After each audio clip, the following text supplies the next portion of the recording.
இந்த திருப்பதி மலைக்கு ஏன் இவ்வளவு ஈர்ப்பு இருக்கு அப்படி பார்த்தா, கீழ் திருப்பதி இருக்குல்ல, திருப்பதியில திருச்சானூர்ல இருந்து மகாலட்சுமி அம்மன், அதாவது பத்மாவதி தாயார் என்ன பண்ணுவாங்கன்னா, இங்க இருந்து நேரா திருப்பதி மலையை பார்ப்பாங்க. மேல மகாலட்சுமி பார்வைப்படுற இடம் எப்படி காசு வராம இருக்கும். அது மாத்திரம் இல்லாமல் அந்த இடத்துல பல ரகசியங்கள் அடங்கி. ஒண்ணு, அந்த உண்டி இருக்கு தெரியுங்களா, திருப்பதி உண்டி. அந்த உண்டிக்கு கீழே குபேர சக்கரம் சொல்லக்கூடிய ஒரு யந்திர பிரதிஷ்டை.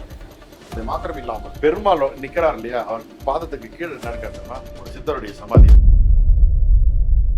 சாய்ராம், வணக்கம். ஒவ்வொரு நாளும் உங்களுக்கு சிறப்பான தினமாக அமைய என் வாழ்த்துக்கள். எவ்வளவோ கோவில் உலகம் ஃபுல்லா இருக்கு, ஆனா திருப்பதி மட்டும் எப்பவுமே ஜனம் ஏறிக்கிட்டே இருக்கு, காசு கொட்டிக்கிட்டே இருக்கு.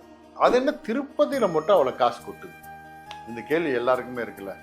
ஸோ நமக்கும் இது ஒரு சந்தேகம் வந்தது. அப்படி என்ன திருப்பதியில் இருக்கு, அது ஏன் அவ்வளோ ஒரு ஈர்ப்பு இருக்கு, ஏன் அங்கே அவ்வளோ மக்கள் வந்து விழுறாங்க, ஏன் அவ்வளோ காசை கொட்டுறாங்க? உலகம் ஃபுல்லாக இருக்கிறவங்களாம் வரான், தங்கமாக கொட்டுறான், கட்டுக்கட்டாக காசை போடுறான். என்ன காரணம்? அங்கே ஏதோ ஒரு ரகசியம் இருக்கு, இதை தெரிஞ்சுக்கணும் அப்படின்னு சொல்லிட்டு அதை பற்றி ஒரு ஆராய்ச்சி பண்ணும்போது பல விஷயங்கள் நமக்கு ஆச்சரியப்பட இருக்கு. ஓகேங்களா? அதில் முக்கியமான விஷயம், இந்த பணம் ஈர்க்கிறதுக்குன்னு சில காரியங்கள் செய்யப்பட்டிருக்கு அப்படின்னு சொல்கிறாங்க திருப்பதியில். அது என்னன்றதை முதல்ல நம்ம தெரிஞ்சுக்கணும். ஓகே, முதல்ல ஒவ்வொரு காலகட்டத்தில் ஒவ்வொரு பெயரில் அழைக்கப்படுது. ஆக்சுவலாக இதுக்கு திருமலைக்கு பெயர் வச்சதே யார் அப்படி பார்த்தீங்கன்னா பிரம்மதேவர் சொல்லுவாங்க. இது பெருமாளே இஷ்டப்பட்டு வந்து உட்கார்ந்த இடம் சொல்லுவாங்க. அது மாத்திரம் பிரம்மதேவரே அதுக்கு பெயர் வைத்ததும் ஒரு சக்திக்கு காரணம் சொல்லுவாங்க. இந்த திருப்பதி மலைக்கு ஏன் இவ்வளவு ஈர்ப்பு இருக்கு அப்படி பார்த்தா, கீழ் திருப்பதி இருக்குல்ல, கீழ் திருப்பதியில திருச்சானூர்ல இருந்து மகாலட்சுமி அம்மன், அதாவது பத்மாவதி தாயார் என்ன பண்ணுவாங்கன்னா, இங்க இருந்து நேரா திருப்பதி மலையை பார்ப்பாங்க. மேல மகாலட்சுமி பார்வைப்படுற இடம் எப்படி காசு வராம இருக்கும், புரியுதுங்களா?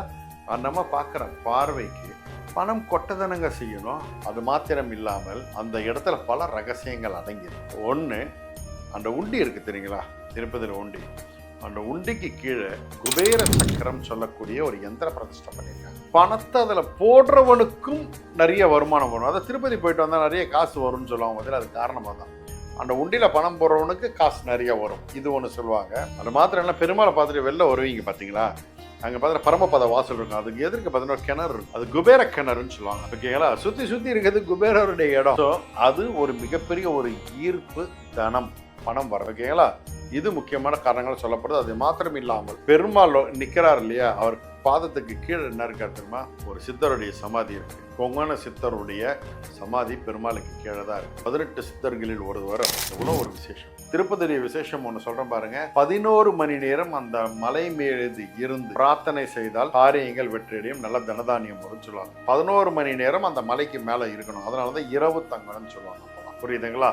ஸோ அப்போ அந்த நீண்ட நேரம் தங்கியிருப்பது ஒரு விசேஷமான ஒரு செயலும் திருப்பதிக்கு. மாத்திரமில்லாம ஒரு சிம்பிளா பாருங்க, பணத்துக்கு உண்டான தேவதை யாரு? மகாலட்சுமி. மகாலட்சுமியுடைய வீட்டுக்காரர் தானங்க பெருமாள். அப்போ அவர்கிட்ட பணம் இல்லாம வேற யார்கிட்ட இருக்கும்? அதனால தான் திருப்பதிக்கு இவ்வளவு விசேஷம், இவ்வளவு மக்கள், இவ்வளவு பணம். அந்த திருப்பதி போயிட்டு வரும்போது கண்டிப்பாக நான் சொன்ன இந்த ஸ்பாட்டெல்லாம் பாருங்க. நான் சொன்ன அந்தந்த ஸ்பாட் சொன்னேன் இல்லையா, எதெல்லாம் அந்த சக்தி இருக்குன்னு, அந்த இடத்தெல்லாம் நின்று ஒரு கும்பிடு கும்பிட்டுவாங்க, உங்களுக்கும் பணம் வரும். இதுதான் இதோடைய பாயிண்ட்.